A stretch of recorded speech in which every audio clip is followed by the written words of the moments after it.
Assalamualaikum warahmatullahi wabarakatuh. Selamat pagi semuanya. Perkenalkan, nama saya Mutiara Pertiwi dengan NPM 2140603003. Hari ini saya akan membahas materi tentang iptek dan Islam, serta keterkaitan antara keduanya. Kehidupan manusia tidak terlepas dari perkembangan iptek atau ilmu pengetahuan dan teknologi yang hadir untuk menunjang segala aktivitas manusia. Mau tidak mau, siap tidak siap, manusia akan selalu dihadapkan dengan kemajuan teknologi yang terus bergulir. Pertama-tama, saya akan membahas tentang pengertian iptek. Apa sih sebenarnya iptek itu?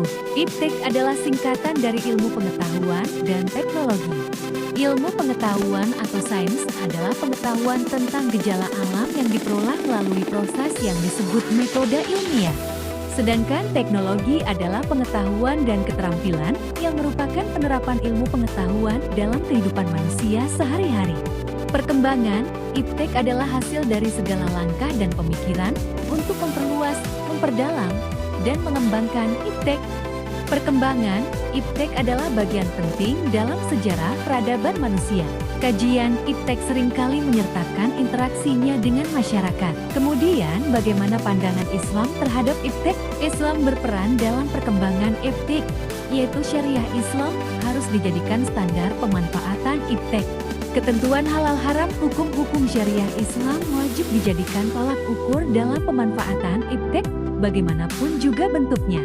Iptek yang boleh dimanfaatkan adalah yang telah dihalalkan oleh syariah Islam.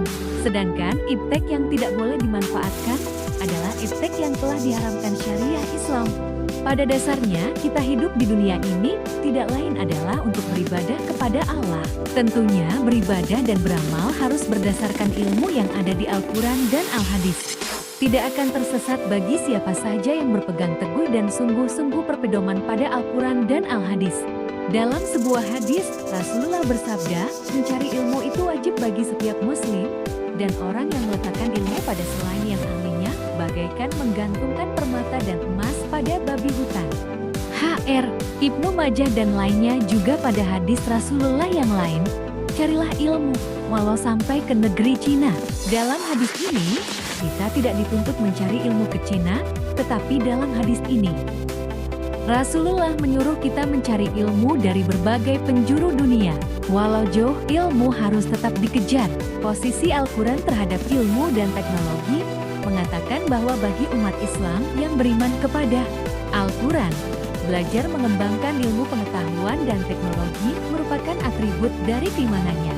Secara jelas juga telah ditunjukkan bahwa orang-orang berilmu akan memperoleh pahala yang tidak ternilai di hari akhir. Di antara ayat-ayat Al-Quran yang menjadi landasan iptek, antara lain Quran Surah Ar-Rum, ayat 22, Quran Surah Al-An'am, ayat 97, dan Quran Surah Yunus, ayat kelima. Ayat-ayat itu secara jelas menggambarkan fenomena alam yang selalu dihadapi dan mengiringi perjalanan hidup umat manusia untuk dipahami, diteliti, sehingga lahirlah pengetahuan dan teknologi. Melihat sejarah peradaban Islam zaman dulu, kita akan menemukan para ilmuwan muslim yang mengembangkan iptek. Tokoh-tokoh semisal Muhammad bin Musa al-Khawarizmi yaitu seorang matematikawan, Abu Rayhan Muhammad bin Ahmad al-Biruni yaitu seorang fisikawan, Jabir bin Hayyan al-Kufi as-Sufi yaitu seorang kimiawan, Ad-Dinawari yaitu seorang biolog, dan Muhammad al-Fazari yaitu seorang astronom, merupakan beberapa di antara ilmuwan Islam yang sangat genius saat itu. Mereka membaca Al-Quran, mencipta karya, teori, dan penemuan baru yang luar biasa. Jadi, Islam tidak anti-iptek, tetapi mendorong pengembangannya. Jadi, pandangan Islam terhadap teknologi sudah hal yang lumrah. Bahkan, para ilmuwan Islam sudah mendalami tentang ilmu pengetahuan dan teknologi sejak dahulu.